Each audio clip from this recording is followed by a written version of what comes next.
Hi, Peter Jones, author, property investor and ex-chartered surveyor, and I saw this property on Rightmove and made an appointment with the estate agent in the normal way, and I'm interested because it looks like it could make a good refurb for a buy-to-let, or it could be a refurb for a flip, which is unusual because I usually think that properties fall into one category or the other and not both, but this one could be either.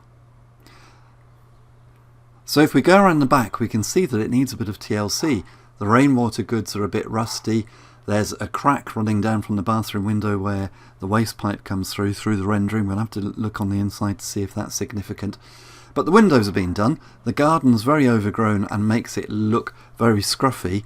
And as we'll see when we get inside, that's a clue as to what we're going to find there as well.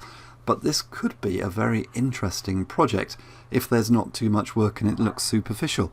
The one thing I'm worried about at the front is that crack on the corner, which I'm not sure what that's been caused by. A vertical crack like that is actually quite unusual. We'll have a good look on the inside to see whether that's created any problems on the inside or if there's a clue as to what's caused it.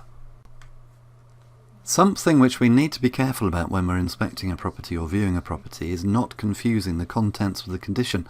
Just because it's cluttered doesn't mean that there's a lot wrong with it, but sometimes in our mind, if it looks a mess, we're thinking, oh no, this property needs a lot doing to it, whereas it actually might just need a good tidy up. Clutter like this could actually put a lot of owner-occupiers off, which could mean that it's an investor property only. We know that it's got central heating, we know that it's got new windows. We'd have to check the boiler. I'm not sure about that. It needs redecorating. The woodwork looks very scruffy, but so far it seems like everything's a bit superficial, which is great. This is a bit more interesting. We can see that the gas fire presumably isn't working because there's an electric heater in front of it. The gas fire looks old anyway and probably want to get rid of that. Look at that, it's the curtain coming down. It means nothing, but anybody walking into that room would just think this looks so dingy, and it could, psychologically begin to think, well, this property is not worth as much as the asking price, whatever. Now this is a lot more interesting. Behind this fishing rod here, you can see that the paper's peeling off. Let's have a look outside and see if there's anything obvious which might be an indication of what that's caused by. And of course here we have this vertical crack. A vertical crack is quite unusual in a property like this, and one thing which I'm beginning to realise as I look at this property is I'm not sure what the construction is, because I don't think this is necessarily traditional construction.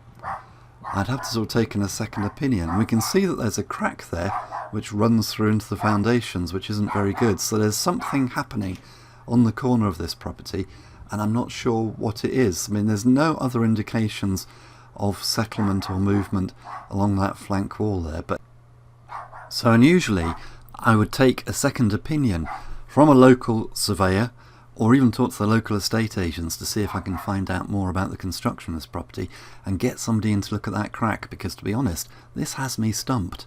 I'm not quite sure what's going on here. It's not normal settlement or movement. And a question which I'm often asked by particularly new and beginner investors, but also some more experienced investors as well, is, Peter, I really want to get into property, or I really want to do more property, but the thing which makes me very nervous is that when I'm going around a property, I'm not really sure what I'm looking at. In fact, I'm not even sure a lot of the time what I'm looking for. And yet, when you go and see a property on a viewing, for example, you don't want to have a survey at that stage.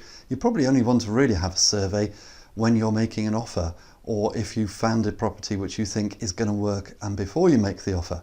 But of course, then we get into the whole catch-22 chicken and egg thing about, well, how do I even know if the property is going to work if I don't know what I'm looking at? Now, I can't completely solve this problem because I think a lot of this is going to come down to experience, but I can share with you a lot of the experience that I've had in over 40 years in property, including 25 years as a sort of an active chartered surveyor working for other people doing surveys. And I've produced a special resource for you, which is this: 63 common defects in investment property and how to spot them. Now, as it says on the tin, this will take you through the main defects that I've seen in property over and over again. It'll show you what to look for, how to identify those defects, so you'll have a much better idea of what you need to do to the property. If you're going to do a refurbishment, whether you're going to improve it and repair it, you'll have a much better idea of what project you're actually taking on. And hopefully, if you know very little about building construction, or the kind of defects that you're going to find in a property, then 63 common defects in investment property and how to spot them is literally going to help you to spot them.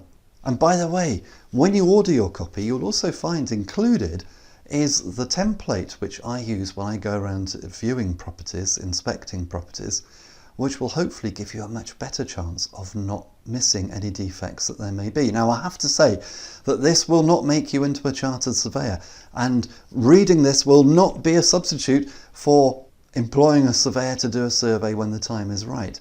But hopefully it will give you a much better idea of A, whether you want to take the property forward and get a survey, or B, whether the property isn't quite what you're looking for, and then you should just walk away.